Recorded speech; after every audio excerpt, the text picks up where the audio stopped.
Halo, Assalamualaikum. Selamat bergabung kembali di YouTube channel Tridaya Online. Kali ini, Maria akan menemani kalian membahas materi dan soal tematik kelas 4. Tujuannya adalah untuk membantu kalian mempersiapkan diri menghadapi penilaian akhir semester 1 atau PAS 1. Gimana? Adik-adik sudah siap? Nah, kita langsung ya. Di tematik ini nanti ada muatan IPA, IPS, PKN, dan bahasa Indonesia. Kita mulai dengan pelajaran bahasa Indonesia. Bahasa Indonesia dulu ya. Nah, kita mulai dengan wawancara dulu nih. Apa sih wawancara itu? Wawancara adalah kegiatan tanya jawab antara pewawancara dan narasumber yang dilakukan untuk memperoleh sebuah informasi secara rinci tentang suatu hal atau peristiwa. Nah, dalam wawancara itu ada yang disebut sebagai pewawancara dan ada yang disebut sebagai narasumber. Pewawancara adalah orang yang melakukan wawancara dengan menyebutkan pertanyaan-pertanyaan yang berkaitan dengan suatu peristiwa. Sedangkan narasumber adalah orang yang diwawancarai dan memberikan informasi sesuai dengan peristiwa yang terjadi. Nah, terus apa nih yang harus dilakukan sebelum melakukan wawancara? Yang pertama, kita harus tentukan topik wawancaranya terlebih dahulu. Terus, yang kedua, buat daftar pertanyaan yang akan kalian ajukan saat wawancara. Dan yang ketiga, tentukan narasumber yang akan diwawancara. Nah, ketika wawancara sedang berlangsung atau akan melakukan wawancara, yang harus dilakukan adalah pertama, kalian harus mulai pembicaraan dengan sapaan yang ramah dan memperkenalkan diri. Terus yang kedua, ajukanlah pertanyaan dengan jelas dan menggunakan bahasa yang santun. Yang ketiga, catatlah jawaban yang dijelaskan oleh narasumber. Dan yang keempat, akhirilah wawancara dengan kesan yang baik dan menyenangkan. Ini ada hal-hal yang perlu diperhatikan saat wawancara. Yang pertama, ajukan pertanyaan sebaiknya menggunakan kalimat yang efektif dan mudah dipahami. Terus, penampilan dan sikap saat melakukan wawancara juga harus santun. Yang ketiga, tidak menyela narasumber saat memberikan penjelasan. Nah, setelah itu, kan kalau wawancara suka bikin daftar pertanyaan ya. Nah, di sini ada fungsi penggunaan beberapa kata tanya. Yang pertama, kata tanya apa berfungsi untuk menanyakan hal atau peristiwa yang terjadi. Dapat digunakan untuk mengawali wawancara hal yang bersifat umum. Misalnya nih, apa hewan yang Bapak pelihara?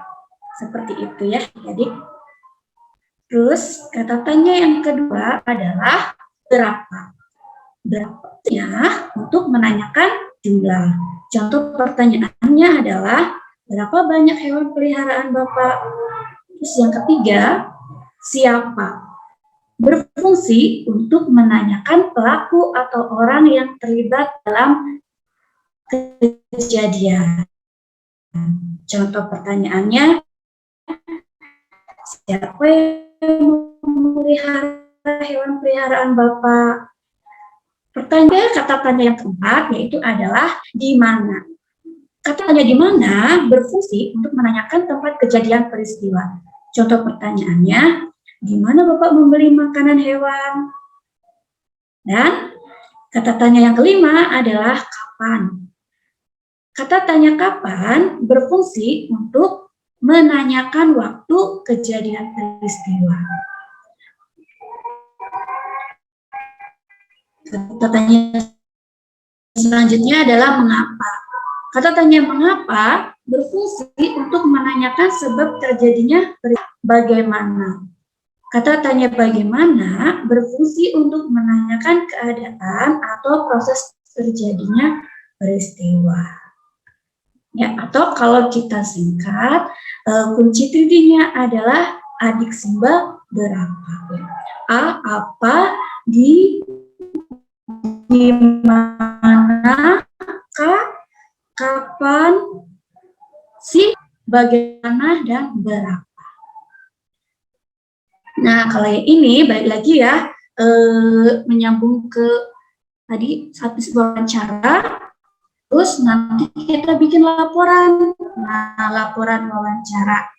Laporan hasil wawancara sebaiknya memuat bagian-bagian berikut. Ada topik wawancara, ada narasumber, pewawancara, waktu dan tempat wawancara, hasil wawancara, lalu kesimpulan. Nah, tadi sudah kakak review ya materinya. Sekarang kita coba latihan menjawab soalnya. Di soal yang pertama, Pak Karjo tinggal di daerah pantai. Ia dikenal sebagai pengrajin kerang. Hasil karya beliau dipasarkan sendiri di daerah sekitar rumahnya yang dekat pantai saat liburan tiba. Berdasarkan bacaan di atas, pertanyaan yang tepat untuk mewawancari Pak Karjo adalah yang adik-adik sudah tahu jawabannya? Apakah A, di mana Bapak akan menjual kerang itu?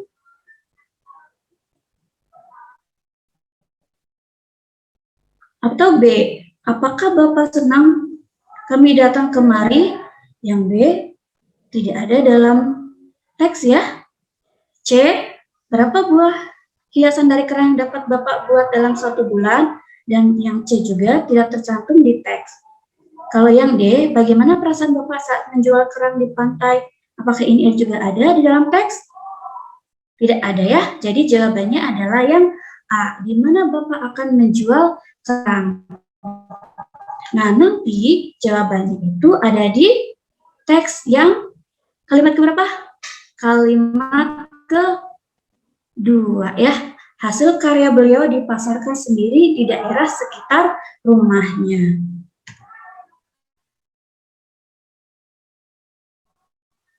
Nah, pertanyaan selanjutnya, jika kita melakukan wawancara dengan Pak Karjo, ia disebut sebagai apakah A, penjual, B, pewawancara, C, perajin, D, narasumber. Adik-adik sudah tahu jawabannya? Jika kita melakukan wawancara dengan Pak Karjo, maka ia disebut sebagai, iya betul, jawabannya adalah D, narasumber. Pertanyaan selanjutnya, pertanyaan yang isinya berkaitan dengan tugas pengantar paket adalah jumlah paket surat yang, A, berapa jumlah paket surat yang Bapak antarkan setiap hari?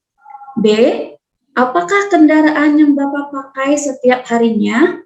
C, mengapa Bapak memilih pekerjaan pengantar paket ini?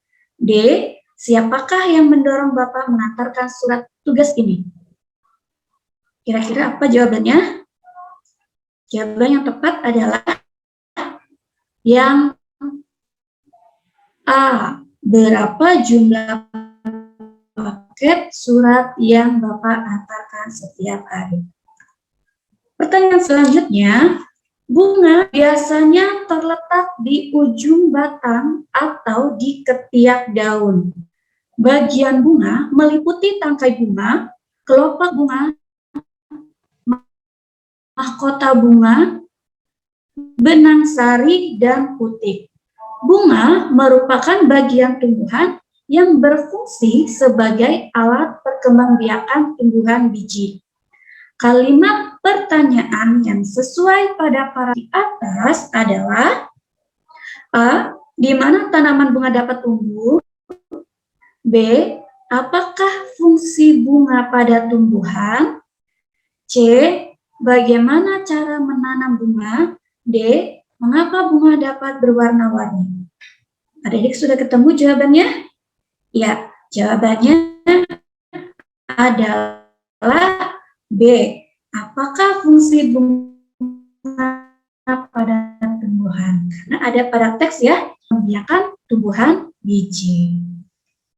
Nah, ini soal terakhir untuk bahasa Indonesia ya, adik-adik. Perhatikan teks di bawah ini. Laporan ini disusun sebagai tugas dari mata pelajaran bahasa Indonesia. Teks di atas termasuk bagian titik-titik laporan. A. Latar belakang. B. Maksud dan tujuan. C. Topik wawancara. D. Kisi-kisi pertanyaan. Sudah ketemu jawabannya? Jawabannya adalah iya, jawabannya yang B, maksud dan tujuan.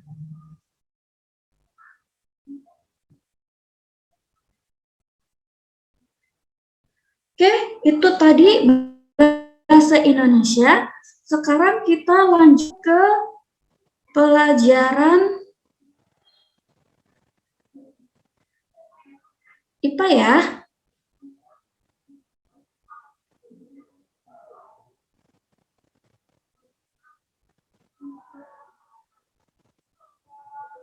Nah, di pelajaran IPA itu nanti pokok bahasan yang akan dibahas adalah bunyi dan alat pendengaran, terus ada energi alternatif, daur hidup, dan pelestarian sumber daya alam. Kita ke bunyi dulu ya. Nah, ini dia. Tahukah kalian bunyi berasal dari apa? Nah, bunyi itu berasal dari getaran. Nah, benda-benda yang bergetar dan menghasilkan bunyi disebut sumber bunyi. Pukul, gitar, yang petik itu bergetar dan nanti menghasilkan bunyi. Nah, sifat-sifat bunyi. Ada apa aja sifat-sifat bunyi? Yang pertama, bunyi dapat merambat. Bunyi benda padat, cair, dan gas. Nah, bunyi itu tidak dapat merambat pada ruang hampa udara ya, adik-adik. Nah, ini contohnya bunyi merambat pada benda padat. Nah, kalau yang ini air ya yang dimasukkan, air dalam ember, terus ada corong minyak yang masuk ke air, terus dipukul, nanti akan terdengar bunyi. Berarti ini merambat pada air merambat. Apa namanya? Bunyi merambat pada benda cair. Terus ini yang terdengar di luar ruangan, biasanya lonceng yang bunyikan terdengar sampai jauh itu karena merambat melalui udara. Nah, bunyi itu merambat paling cepat melalui benda padat. Kalau di luar angkasa, ruang udara itu tidak bisa ya. Sifat bunyi yang kedua yaitu bunyi dapat dipantulkan. Yaitu ada gaung. Gaung itu adalah bunyi pantul yang terdengar hampir bersamaan. Jadi merusak bunyi aslinya gitu. Bisa bikin bunyi aslinya tidak terdengar dengan jelas. Nah, yang kedua, pantulan bunyi ada gema. Gema adalah bunyi pantul yang terdengar setelah bunyi asli. Terus sifat yang ketiga, bunyi dapat diserap. Bunyi dapat diserap oleh benda-benda yang permukaannya lunak. Contohnya karpet, goni, kain, busa, dan wol. Nah, adik-adik bisa lihat pada dinding langit gedung pertemuan, studio rekaman itu semua dilapisi oleh benda-benda yang lunak yang bisa menyerap bunyi. Nah, jenis-jenis bunyi berdasarkan frekuensinya.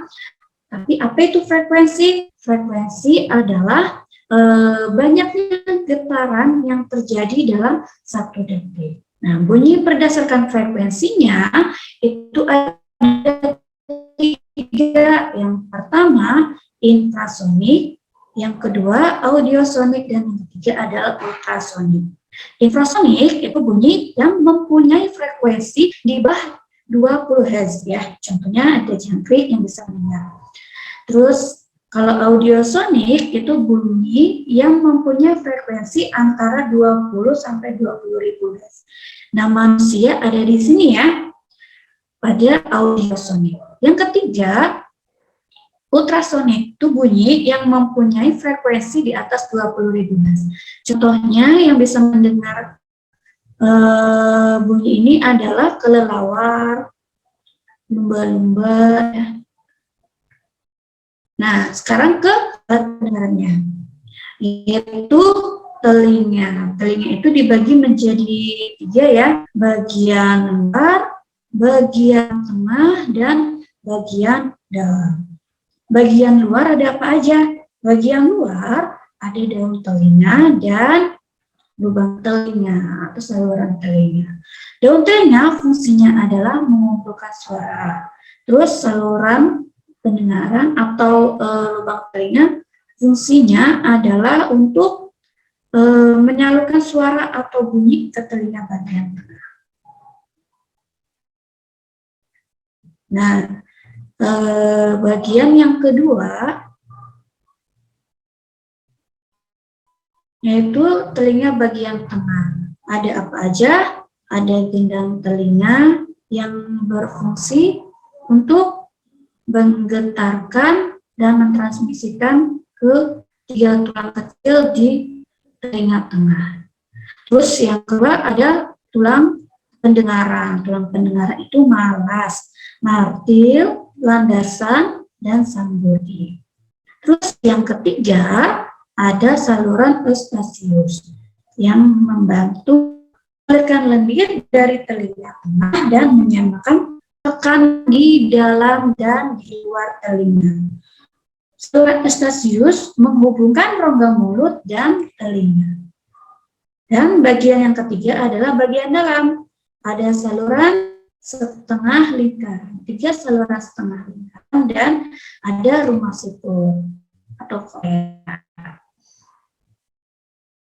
Nah, kalau 3 saluran setengah lingkaran itu mendeteksi suara atau bunyi dan menjaga keseimbangan. Membantu menjaga keseimbangan dengan mendeteksi gerakan kepala. Kalau koklea berfungsi mengambil getaran suara dan mengirimkannya ke otak. Bagaimana cara merawat telinga?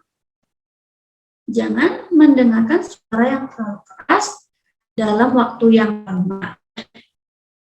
Terus yang kedua, membersihkan telinga secara teratur dengan benda yang halus agar tidak melukai telinga. Dan yang ketiga, jika ada gangguan pendengaran, segera memeriksakan diri ke dokter THT. Nah, ya pembahasan adalah sumber energi. Sumber energi adalah segala sesuatu yang menghasilkan energi. Contohnya makanan, minyak tanah, kayu bakar, baterai, listrik, sinar matahari, air, angin, dan batu bara. Nah, kalau energi alternatif, ini energi pengganti ya. Nah, ada apa aja energi alternatif? Ada matahari, energi panas yang dihasilkan dapat digunakan untuk memanaskan ruangan, memanaskan air, dan keperluan lain. Selain matahari, energi alternatif yang lainnya adalah angin. Angin itu dimanfaatkan sejak dulu sebagai sumber energi pada perahu layar dan kincir angin. Terus ada apa lagi? Ada air ya. Tentunya air yang mengalir ya. Itu merupakan sumber energi gerak. Dimanfaatkan sebagai pembangkit tenaga listrik. Terus ada energi panas bumi yang berasal dari panas yang disimpan di luar permukaan bumi. Terus ada gelombang air laut semacam di pantai menghasilkan banyak energi yang dapat berubah menjadi energi listrik. Yang terakhir ada bahan bakar bio, dikenal sebagai ada biodiesel ya, dapat digunakan untuk menggunakan solar. Terus ada bioetanol, digunakan untuk menggantikan bahan bakar bensin. Ada biogas untuk menghasilkan gas. Oh yang terakhir nih daur hidup hewan ya. Ada yang metamorfosis, ada juga yang tanpa metamorfosis. Yang metamorfosis itu misalnya kupu-kupu, belalang, kecoa. Kalau yang tanpa metamorfosis misalnya ikan, ayam. Nah, metamorfosis juga dibagi menjadi dua ya. Ada metamorfosis sempurna dan ada yang tidak sempurna. Kalau yang sempurna itu ada 4 tahapan. Yang pertama itu telur, terus larva, pupa, dan imago. Cirinya adalah ada fase pupanya kalau yang sempurna. Kalau yang tidak sempurna ada telur, nimfa, terus langsung imago. Contohnya yang sempurna misalnya kupu-kupu ya, terus nyamuk. Kalau yang tidak sempurna ada kecoa, ada belalang, capung. Nah, sekarang sumber daya alam dan pemanfaatannya kayak ini. Misalnya adik-adik mungkin juga belum tahu ya, ini tuh pohon apa. Nah, ini itu namanya buah jarak, tumbuhan jarak ya. Buah jarak menghasilkan minyak yang dapat digunakan sebagai bahan bakar. Nah, minyak jarak itu merupakan sumber energi alternatif. Terus, bagaimana cara menjaga keseimbangan alam? Yang pertama, tidak memanfaatkan hewan secara berlebihan, terus menjaga habitat atau tempat hidup hewan, dan tidak membeli barang yang berasal dari bagian tubuh hewan langka.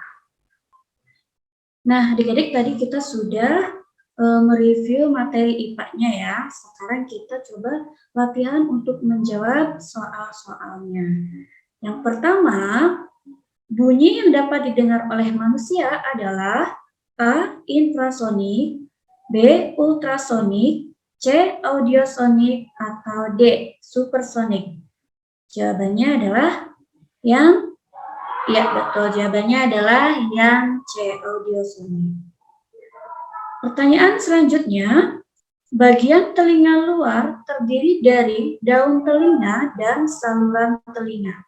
Daun telinga berfungsi untuk A. Mengatur tekanan suara yang masuk, B. Mengumpulkan bunyi, C. Menyeimbangkan tubuh, D. Memperkuat bunyi.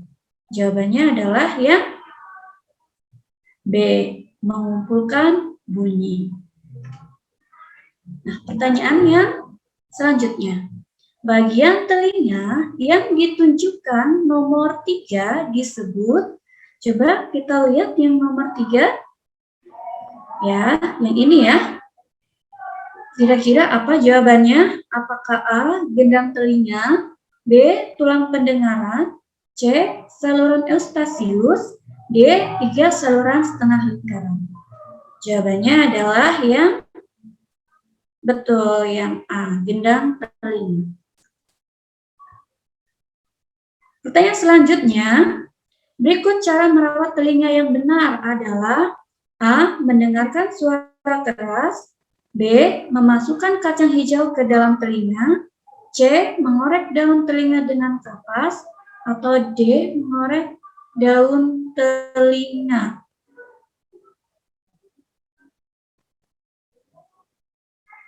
Jawabannya adalah yang C ya, mengorek daun telinga dengan kapas, karena harus dengan permukaan yang lembut ya. Selanjutnya, Bunyi pantul yang terdengar utuh setelah bunyi asal disebut A. Gaung, B. Suara, C. Gema, atau D. Getaran. Bunyi pantul yang terdengar utuh disebut, jawabannya C ya, gema. Selanjutnya, bunyi pantul yang terdengar sebagian dengan bunyi asal disebut A. Gaung, B. Suara, C. Gema, D. Getaran. Jawabannya A. Gaung. Berikut ini yang termasuk benda yang bisa menyerap bunyi adalah A. Seng, B. Gabus, C. Tembok, D. Piring. Tadi sudah disampaikan kalau benda yang bisa menyerap bunyi adalah benda yang permukaannya lunak. Kira-kira mana jawabannya? Jawabannya adalah B ya, gabus. Berikut ini yang tidak termasuk manfaat angin adalah A. Sebagai sumber energi listrik, B.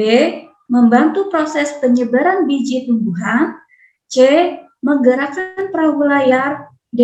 Membuat garam. Jawabannya adalah yang tidak termasuk manfaat angin, yang D ya, membuat garam. Karena itu memanfaatkan energi dari matahari. Selanjutnya, angin menghasilkan energi gerak yang bermanfaat, yaitu A. Memadamkan kebakaran, B. Merobohkan bangunan, C. Membantu nelayan menangkap ikan, atau D. Menggerakkan kincir angin. Jawabannya adalah yang D. Menggerakkan kincir. Oh, yang D. Kincir air. Jadi jawabannya adalah yang C. Membantu nelayan menangkap ikan. Selanjutnya, pengaruh positif dari energi matahari yaitu kecuali A. Membantu proses fotosintesis, B. Menerangi bumi, C. Menyebabkan radiasi yang membahayakan kulit, D. Sebagai sumber energi listrik. Mana yang bukan pengaruh positif? Berarti jawabannya adalah C. Menyebabkan radiasi yang membahayakan kulit. Selanjutnya, ada singkong dapat diolah menjadi bahan bakar alternatif yang disebut A. Minyak tanah, B. Metanol, C.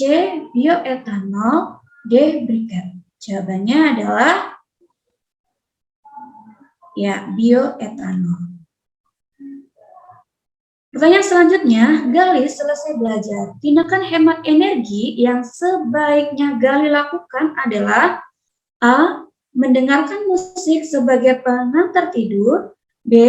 Merapikan kembali buku yang sudah dibaca, C. Memasukkan buku dalam tas selesai jadwalnya, D. Memadamkan lampu belajar. Tindakan yang hemat energi adalah yang D. Memadamkan lampu belajar. Selanjutnya, tahap dari daur kupu-kupu yang merugikan petani adalah A. Ulat, B. Telur, C. Kepompong, D. Kupu-kupu. Yang merugikan adalah A. Ulat, karena nanti memakan daunnya ya. Selanjutnya, tahap dari daur kupu-kupu yang membantu tumbuhan dalam proses penyerbukan adalah A. Ulat, B. Telur, C. Kepompong, D. Kupu-kupu. Jawabannya adalah ya D. Kupu-kupu ya, membantu penyerbukan. Di bawah ini manfaat dari pelestarian hewan langka. A. Tersedianya kebutuhan daging, B. Terjaganya ekosistem alam, C. masyarakat dapat melihat satwa langka di kebun binatang, atau D, hewan tersebut bisa jadi barang ekspor luar negeri. Kira-kira apa jawaban dari manfaat pelestarian hewan langka adalah yang B, terjaganya ekosistem alam. Nah, pertanyaan selanjutnya, Ujung Kulon adalah salah satu tempat perlindungan hewan langka. Maksudnya hewan langka apa? Apakah A. Cendrawasih, B. Badak bercula 1, C. Anoa, atau D. Harimau? Ayo, kira-kira apa nih yang ada di Ujung Kulon? Ujung Kulon itu di daerah Banten. Apa jawabannya? Ya, betul. Jawabannya adalah B. Badak bercula 1. Pertanyaan selanjutnya, dampak pembalakan liar yang menyebabkan hutan gundul adalah A. Siklus air berjalan lebih cepat, B. Tanaman jenis baru segera tumbuh, C. Bencana kekeringan semakin sering, D. Udara semakin bersih dan terasa segar. Bagaimana kalau pembalakan liar terjadi, hutannya menjadi gundul, maka akibatnya adalah bencana kekeringan semakin sering. Ini pertanyaannya, cara mengawetkan makanan yang kurang baik bagi kesehatan tubuh ialah A. Pengalengan, B. Sterilisasi, C. Pengasinan, D. Pemberian bahan pengawet. Jawabannya ya, yang D. Pemberian bahan pengawet. Ada lagi pertanyaannya, sumber daya alam yang dimanfaatkan untuk menghasilkan energi biogas adalah A. Limbah pertanian, B. Limbah kotoran, C. Sinar matahari, atau D. Biji tanaman. Biogas dihasilkan dari, jawabannya adalah B ya, limbah kotoran. Pertanyaan selanjutnya, di bawah ini penyebab cendrawasih menjadi burung yang langka, kecuali A. Perburuan dan penangkapan liar, B. Kerusakan habitat, C. Bulu cendrawasih juga diperdagangkan, atau D. Karena migrasi ke Australia. Jawabannya adalah iya, betul, yang D. Kecuali ya, karena migrasi ke Australia. Pertanyaan selanjutnya, contoh pemanfaatan sumber daya alam yang baik ialah A. Penebangan pohon secara teratur dan dipilih, B. Perburuan hewan langka, C. Penggunaan bahan bakar secara berlebihan, D. Pengambilan hasil tambang yang banyak. Jawabannya adalah yang A. Penebangan pohon secara teratur dan dipilih. Oh, sudah selesai yang IPA. Sekarang kita ke pelajaran selanjutnya, yaitu pelajaran PKN ya.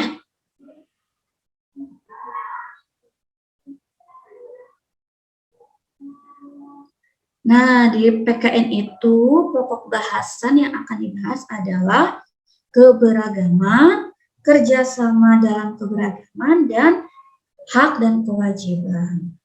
Nah, kita mulai dengan keberagaman dulu ya. Apa itu keberagaman?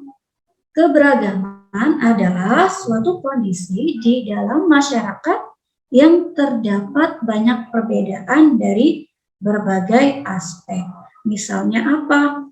Misalnya dari suku, budaya, agama, ya, ras.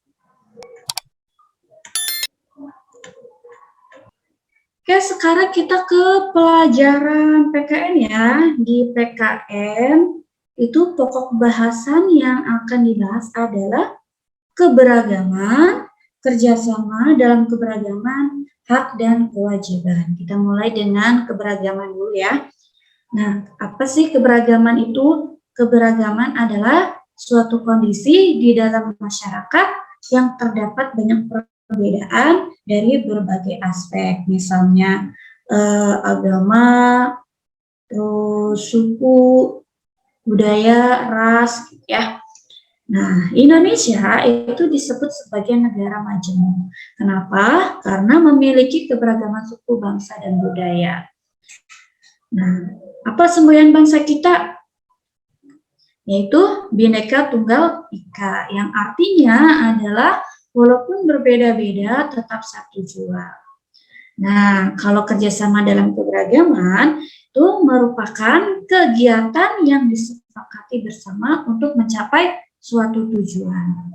Apa sih manfaat dari kerjasama? Ada yang bisa menyebutkan? Ya, yang pertama meringankan pekerjaan ya, pekerjaan yang berat menjadi ringan. Terus membuat pekerjaan menjadi cepat selesai. Apalagi meningkatkan rasa persatuan dan kesatuan dan memupuk rasa tolong-menolong. Nah, ini hak dan kewajiban di masyarakat ya. Misalnya manusia itu memiliki hak dan kewajiban dalam memanfaatkan sumber daya alam. Misalnya adalah air untuk berbagai keperluan. Oh iya, hak itu apa ya? Hak adalah segala sesuatu yang didapatkan oleh manusia sejak dalam kandungan. Nah, ini berikut contoh hak yang dapat diperoleh manusia dalam pemanfaatan air. Misalnya, hak mendapatkan air bersih, mendapatkan aliran air yang lancar, hak untuk memanfaatkan air untuk mandi, mencuci, minum, dan hak memanfaatkan air untuk mengairi sawah. Nah, kalau kewajiban itu apa? Kewajiban itu adalah segala sesuatu yang harus dikerjakan atau dilakukan, ya. Nah, kalau di sini, kalau yang tadi sudah hak memanfaatkan air, lalu kewajibannya apa? Kewajibannya adalah menggunakan air sesuai dengan kebutuhan, menutup keran air jika sudah tidak digunakan, tidak mencemari air dengan limbah. Nah, apa sih pentingnya hak? Pentingnya melaksanakan hak dan kewajiban dengan seimbang. Ini misalnya ya, listrik gitu ya, memiliki banyak manfaat. Haknya adalah memanfaatkan energi listrik untuk aktivitas sehari-hari. Terus kewajibannya menghemat penggunaan listrik. Nih, hak dan kewajiban dalam kehidupan sehari-hari. Hak menggunakan bahan bakar misalnya ya, penggunaan bahan bakar berlebihan.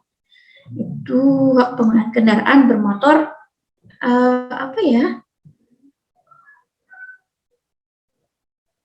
penggunaan bahan bakar berlebihan itu hak pengendara bermotor tidak terpengaruhi. Nah, kewajibannya menghemat penggunaan bahan bakar minyak. Cara menghematnya ya kalau jaraknya dekat itu lebih baik menggunakan sepeda atau jalan kaki gitu.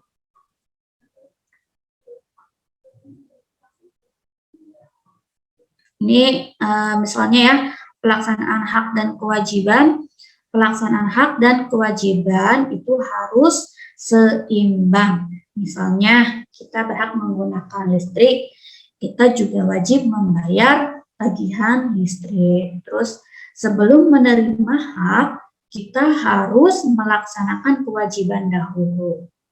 Menghemat penggunaan listrik termasuk kewajiban kita loh ya. Nah, kalau hak dan kewajiban dalam memanfaatkan tumbuhan, itu apa aja? Manfaat dari tumbuhan itu apa sih? Dapat dijadikan bahan makanan dan sebagai penghasil oksigen. Itu manfaat dari tumbuhannya. Nah, kita itu berhak memanfaatkan tanaman untuk memenuhi kebutuhan kita. Namun, kita juga memiliki kewajiban untuk memanfaatkan tanaman dengan bijak. Jadi, kewajibannya adalah memanfaatkan tanaman dengan bijak ya. Ini ada contoh hak dan kewajiban memanfaatkan tumbuhan. Kita suka nulis ya di buku. Nah, buku tulis itu berasal dari serat kayu pohon yang diolah. Kita mempunyai hak untuk menggunakan kertas untuk menulis, tapi kita juga mempunyai kewajiban menghemat kertas. Tidak boleh kertas yang masih utuh buat mainan kapal-kapalan gitu, biasanya pesawat-pesawatan gitu, juga kapal-kapalan. Nah, kenapa menghemat kertas? Karena apa ya? Agar tidak banyak pohon yang ditebang. Oh, ya sekarang kita lanjut ke soalnya ya. Yang pertama, soalnya adalah adanya kerjasama pekerjaan menjadi A. ringan, B. berat, C. biasa, atau D. tidak biasa. Adik-adik pasti sudah tahu jawabannya, yaitu jawabannya yang A. Betul, pekerjaan menjadi ringan. Nah, pertanyaan yang kedua, keanekaragaman Indonesia harus menjadi sumber kekuatan dan diikat melalui semboyan negara kita. Diikat melalui semboyan negara maksudnya. Nah, apa sih semboyan negara kita? A. Bhinneka Tunggal Ika. B. Undang-Undang Dasar 1945. C. Pancasila. D. Undang-Undang. Apa semboyan negara kita? Jawabannya adalah yang A. Bhinneka Tunggal Ika.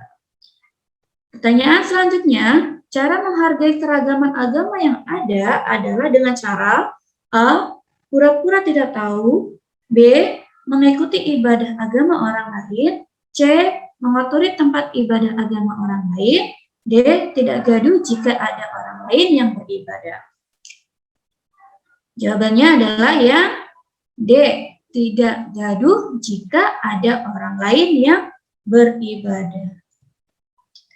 Pertanyaan selanjutnya, kemungkinan yang akan terjadi apabila kita tidak memiliki sikap toleransi beragama adalah A.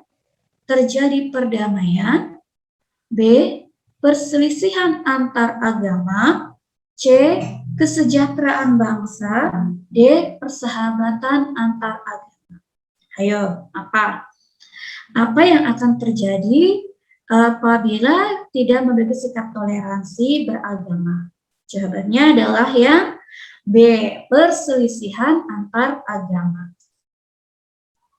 Pertanyaan selanjutnya, berikut ini yang bukan merupakan hal-hal yang dapat memupuk kerjasama. Yang bukan. A. Peran dan tanggung jawab yang jelas. B. Ingin berbagi ide dan pikiran.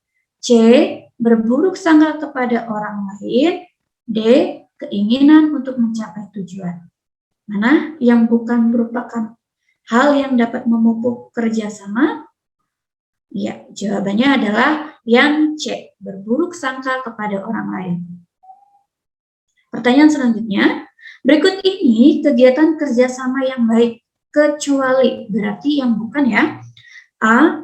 Pada hari Minggu, Desa Mojo Kampung melaksanakan kerjasama membangun pos kamling. B. Keluarga Pak Somad bekerja sama membersihkan rumahnya. C. Aku dan adik bekerja sama membuat kue ulang tahun ibu. D. Andika dan Danu bekerja sama memberikan jawaban saat ulangan. Ayo, yang mana?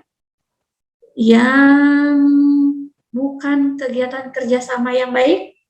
Jawabannya adalah yang D. Andika dan Danu bekerja sama memberikan jawaban saat ulangan. Itu nggak boleh ya kerjasama. Pertanyaan selanjutnya, sikap yang harus dikembangkan dalam mewujudkan persatuan dalam keragaman adalah A. Menghapus semua perbedaan. B.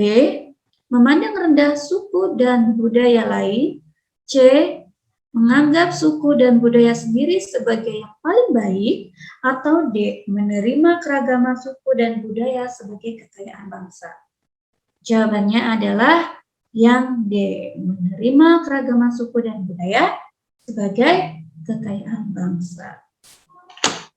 Selanjutnya, jika kita menjumpai hal seperti pada gambar, maka sebaiknya di situ ada gambar keran yang mengucur terus ya airnya.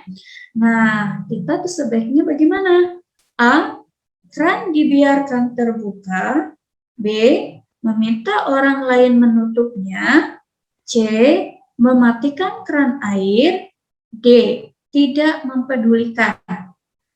Jawabannya adalah yang C. Mematikan keran air. Pertanyaan selanjutnya. Pertanyaan berikut, pernyataan berikut yang tidak benar mengenai hak dan kewajiban adalah A.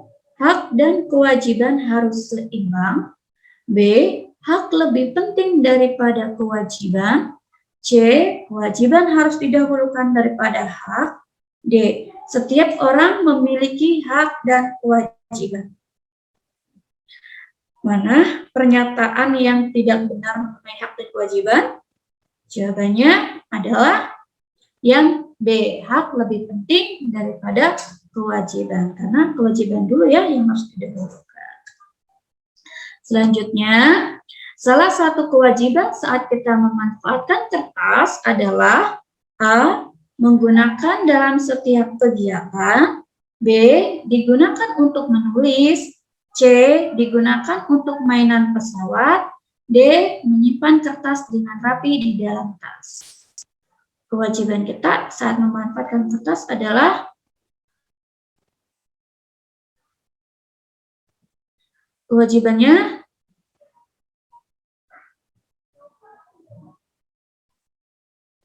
sudah ketemu? Ya, digunakan untuk menulis saja. Selanjutnya, sikap yang harus dilakukan saat mengetahui saudaramu tidur dan menyalakan televisi adalah A. Ikut melihat televisi. B. Membiarkan tetap menyala. C. Mematikan TV. D. Memberitahukan pada orang tua. Apa sikap yang harus dilakukan saat mengetahui saudaramu tidur dan TV-nya masih menyala? Jawabannya adalah C. Mematikan TV. Soal selanjutnya, pelaksanaan kewajiban terhadap tanaman dapat ditunjukkan dengan tindakan A. Memberi pupuk tanaman setiap hari. B. Menikmati hasil tanaman sepuasnya. C. Memanfaatkan tanaman secara bijak. D. Menyiram tanaman sekali dalam 1 minggu. Nah, tadi ada ya di pembahasan materi bahwa kewajiban terhadap tanaman adalah memanfaatkan tanaman secara bijak. Soal selanjutnya, keseimbangan hak dan kewajiban dapat ditunjukkan dengan cara A. Mendahulukan hak daripada kewajiban. B. Mendahulukan kewajiban daripada hak. C. Melaksanakan kewajiban tanpa menuntut hak. D. Menuntut hak tanpa melaksanakan kewajiban. Jawabannya adalah kewajiban, hak, dan keseimbangan hak dan kewajiban, yaitu yang B. Mendahulukan kewajiban daripada hak. Selanjutnya, salah satu contoh kewajiban individu terhadap tanaman adalah kewajiban terhadap tanaman. A. Menikmati oksigen yang dihasilkan tanaman. B. Mencium harumnya bunga mekar di taman. C. Menyiram dan memupuk tanaman agar tumbuh subur. D. Menikmati keindahan bunga mekar dengan sempurna. Jawabannya adalah C. Menyiram dan memupuk tanaman agar tumbuh subur. Nah, itu dia sudah selesai yang PKN. Satu lagi ya, terakhir yaitu pelajaran IPS. Oke, kita lanjutkan ke pelajaran IPS ya. Di sini IPS membahas tentang suku, bangsa, dan budaya. Sedikit ada sumber daya alamnya ya. Nah, di IPS kita dapat, bukan di IPS-nya, tapi maksudnya di ini, suku, bangsa, dan budaya, kita itu dapat mengenal suku, bangsa, dan budaya melalui apa aja, bisa melalui rumah adat ya, pakaian adat, bahasa daerah, kesenian daerah, dan makanan tradisional. Nah, ini misalnya kita mulai dari Aceh ya. Di Aceh itu ada suku Aceh, suku Ala, suku Gayo, terus tariannya ada tari Saman, tari Sedati, lagunya ada Bungong Jempa, ada baju adatnya Ule Balang, makanan khasnya ada mie Aceh, ayam tangkap, terus ada rumah adatnya. Nah, kalau di Sumatera Barat ada suku bangsanya Minangkabau, rumah adatnya ada rumah gadang. Makanan tradisionalnya ada rendang, ya, terus tarian daerahnya ada tari piring, tari payung. Kalau di Jawa Barat, sukunya ada suku Sunda, ada juga suku Jawa. Terus di sini juga ada gambarnya ya, ada rumah adat dari Sunda, misalnya yang seperti ini. Terus ada rumah adat Kasepuhan. Terus makanan tradisionalnya ada batagor, ada peyem, ada nasi jamblang, tariannya ada merak, lagu daerahnya ada bubui bulan, manuk dadali, terus pakaian adatnya juga seperti yang pada digambar ya. Terus di Jawa Timur ada suku Jawa dan Madura, ada suku Tengger, terus ada rumah adatnya Joglo, tarian daerahnya ada reog Ponorogo ya. Makanannya ada rujak cingur, ada rawon. Nah, kalau di Jakarta ada suku Betawi, rumah adatnya rumah adat Kebaya. Lagunya kicir-kicir, tarian daerahnya ada yapung, ada topeng Betawi. Terus makanan tradisionalnya ada soto Betawi, gado-gado, kerak telur. Kalau di Bali ada suku Bali ya. Nah, di Kalimantan Selatan ada suku Banjar, rumah adatnya Bubungan. Rumah adat Bubungan Tinggi, ada soto Banjar, makanan khasnya, lagunya ampar-ampar pisang. Sulawesi Selatan ada suku Bugis, ada suku Makassar, Toraja, Mandar, rumah adatnya Tongkonan.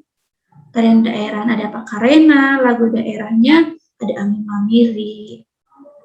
Nah, kalau yang di daerah Indonesia Timur ada Papua, suku Asmatnya, sukunya ada suku Asmat dan suku Dani, rumah adat Konai. Terus ke sumber daya alamnya, berdasarkan sifatnya itu ada sumber daya alam yang dapat diperbarui. Jadi kalau sumber daya alam yang dapat diperbarui itu sumber daya alam yang tersedia dan dapat dikelola dan dapat diperbanyak jumlahnya atau tidak cepat habis walaupun dipakai terus menerus. Misalnya ada hewan, tumbuhan, sinar matahari, angin, air. Nah, kalau yang tidak dapat diperbarui itu ada sumber daya alam yang memiliki jumlah yang terbatas dan yang tidak dapat diperbanyak jumlahnya. Harus menunggu berjuta tahun ya. Misalnya minyak bumi, emas, barang tambang lainnya. Kita langsung ke contoh soal aja ya. Perhatikan gambar. Nah, di sini ada gambar nih. Gambar di atas merupakan tarian Bungong Jempa yang berasal dari provinsi A. Jawa Barat, B. Jawa Tengah, C. Jawa Timur, D. Aceh. Jawabannya adalah yang D. Aceh ya. 2. Indonesia memiliki keanekaragaman makanan khas. Makanan khas dari Madura adalah A. Pecel, B. Gudeg, C. Sate, D. Rendang. Jawabannya adalah ya C. Sate Madura. Yang ketiga, suku Sunda berasal dari provinsi A. Jawa Barat, B. Sumatera Utara, C. Kalimantan Timur, D. Bali. Jawabannya adalah A. Jawa Barat. Nah, ini gambar rumah adat. Pada gambar tersebut berasal dari suku A. Dayak, B. Minangkabau, C. Sunda, D. Nias. Jawabannya adalah B. Minangkabau ya. Nah, ini kalau yang dari Dayak ya, Sumatera, Kalimantan. Terus ini yang dari Jawa Barat, ini contohnya kayak rumah kesepuhan. Nah, ini dari Sumatera. Nah, tumbuhan dan hewan termasuk sumber daya alam. A, kekal. B, dapat diperbarui. C, tidak dapat diperbarui. Atau D, selalu ada. Jawabannya adalah yang B, dapat diperbarui. Selanjutnya, yang tidak termasuk manfaat batu bara adalah A, untuk bahan bakar. B, untuk pembuatan bahan kimia. C, untuk bahan sabun. Atau D, untuk bahan baku kertas. Jawabannya adalah yang D, untuk bahan baku kertas. Kalau bahan baku kertas tadi apa? Adalah pohon, ya. Nah, sudah selesai. Nah, itu dia. Kita tadi telah mereview materi tematik ya, dan membahas beberapa soal yang biasanya keluar di ujian sekolah. Semoga pembahasan yang tadi Kakak sampaikan dapat dipahami dan bermanfaat buat adik-adik semua. Ya, jangan lupa buat adik-adik untuk subscribe YouTube channel Tridaya Online, tekan tombol subscribe-nya, tekan juga tombol like-nya ya. Terima kasih adik-adik. Wassalamualaikum warahmatullahi wabarakatuh.